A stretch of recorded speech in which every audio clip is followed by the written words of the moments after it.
जरांगेंच्या आंदोलनावरून देवेंद्र फडणवीस आणि उद्धव ठाकरेंमध्ये चांगलीच जुंपली. काही जण जरांगेंच्या खांद्यावर बंदूक ठेवून राजकीय पोळी भाजून घेण्याचा प्रयत्न करत असल्याचा आरोप फडणवीसांनी केला होता. त्याला उद्धव ठाकरेंनी प्रत्युत्तर दिलं. त्यावर पुन्हा फडणवीस काय म्हणाले आपण पाहूया.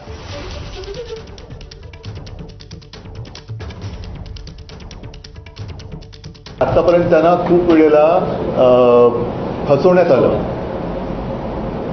शिवाजी महाराजांची शपथ घेण्यात आली, त्यांना आरक्षण देण्यात आलं, आरक्षण देऊ सांगण्यात आलं, पण प्रश्न पुढे हललेला नाहीये. त्याच्यामुळे ही सरकारची जबाबदारी आहे. सरकारने पुढाकार घ्यायला पाहिजे आणि त्यांच्याशी संवाद साधून काय आहे, काय होऊ शकतं, काय करायला पाहिजे त्यांनी सोडवायला पाहिजे प्रश्न. काही लोक जाणीवपूर्वक हा प्रयत्न करतायत की हे कसं एस्केलेट झालं पाहिजे, कसे दोन समाज एकमेकासमोर आले पाहिजेत, कसं ओबीसी आणि मराठा असं भांडण लागलं पाहिजे. काही लोकांचे स्टेटमेंट सकाळी बघितले मी, त्यांचे प्रयत्न काय आहेत माझ्या लक्षात येत आहेत.